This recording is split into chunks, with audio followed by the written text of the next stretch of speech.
How Theodore Roosevelt changed the way America operated in the world. Roosevelt wanted the U.S. to wield a big stick in global affairs, the way European empires did. When Theodore Roosevelt succeeded William McKinley as president in 1901, he was aware that America was in a different international position than it had been just a few years earlier. The United States had been a continental empire since its founding, but as a result of the Spanish-American War in 1898, it had ventured beyond its land borders. It claimed Guam, Puerto Rico, and the Philippines as U.S. territories, made Cuba a U.S. protectorate, and annexed Hawaii. America was now an overseas empire, and Roosevelt thought it important for the U.S. to wield the kind of power in world affairs that European empires did. He believed U.S. interests were global interests, and that it was actually good for civilized nations, among which he counted the United States, to intervene in other countries' affairs. He believed it was the burden of civilized nations to uplift uncivilized nations, says Michael Patrick Cullinane, a history professor at the University of Roehampton in London and author of Theodore Roosevelt's Ghost, The History and Memory of an American Icon. In addition, Roosevelt was concerned that if the United States didn't take a bigger role in world affairs, it would actually decline from being a world power, Cullinane says. To prevent this, the 26th president made sure the U.S.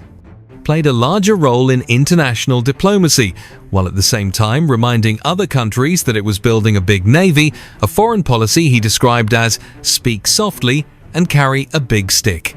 Roosevelt was the driving force behind building the Panama Canal, a waterway that allows ships to travel between the Atlantic and Pacific Oceans without going all the way around the tip of South America, USS.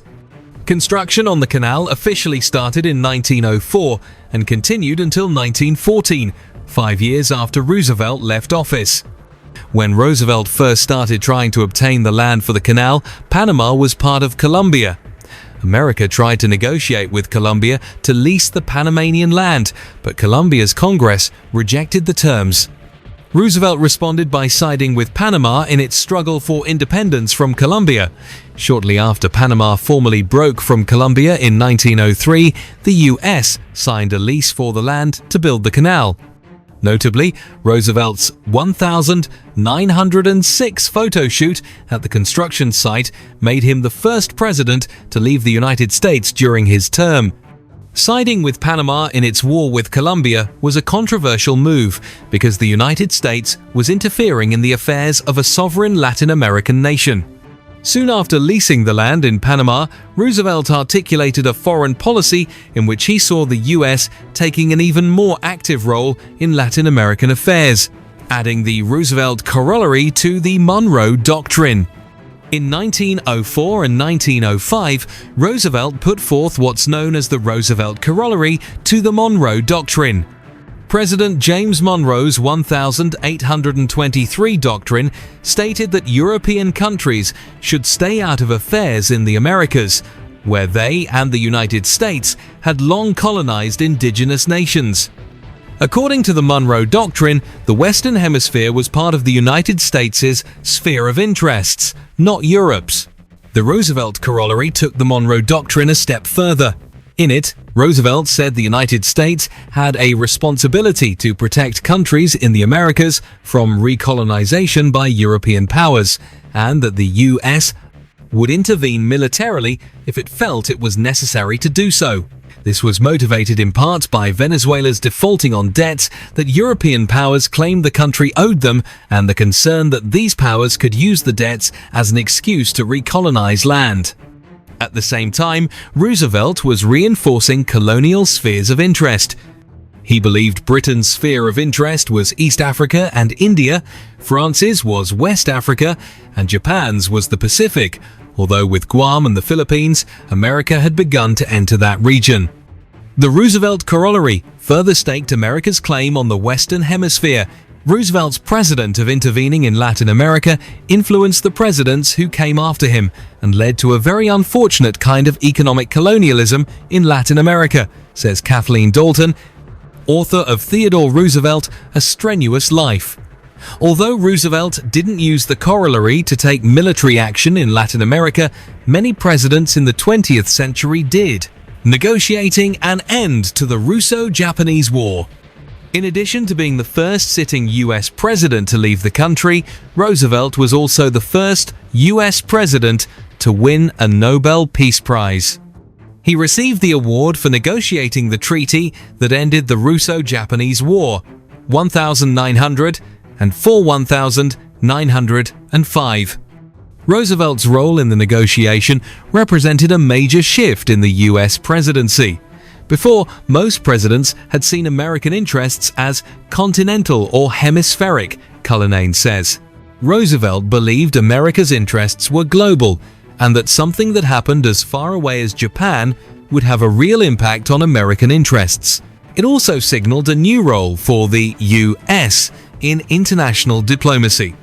The United States by 1900 was the largest world manufacturing power, Dalton says. So for the United States to be left out of power conversations in Europe is sort of embarrassing to the United States. That changed with Roosevelt, whose diplomacy with European countries helped make the United States a respected world power. After Roosevelt helped negotiate the end of the Russo-Japanese War, he also intervened to prevent war between Germany and France over their colonial claims in Morocco, making a gentleman's agreement. Before the last quarter of the 19th century, there were no federal laws broadly stipulating who could enter the United States and how, and therefore no such thing as legal or illegal immigration. That changed with the 1875 Act and the 1882 Chinese Exclusion Act, which together restricted almost all immigration from China. During Roosevelt's presidency, he signed laws that further restricted who could immigrate to the United States. The Immigration Acts of 1903 and 1907 banned, in the language of the time, the immigration of anarchists, idiots, imbeciles, feeble-minded persons, epileptics and paupers, among other categories. In addition, the Expatriation Act of 1907 stated that American women who married non-American men would lose their citizenship. However, the immigration policy Roosevelt became most famous for wasn't actually a law. It was an informal diplomatic agreement aimed at easing international tensions. At the time, Japanese officials were upset at the discrimination and violence Japanese immigrants to America faced. In 1907, Roosevelt brokered a deal with Japan in which San Francisco would rescind its new policy of segregating Japanese students from white students. In return, Japan would prevent most Japanese laborers from migrating to the United States.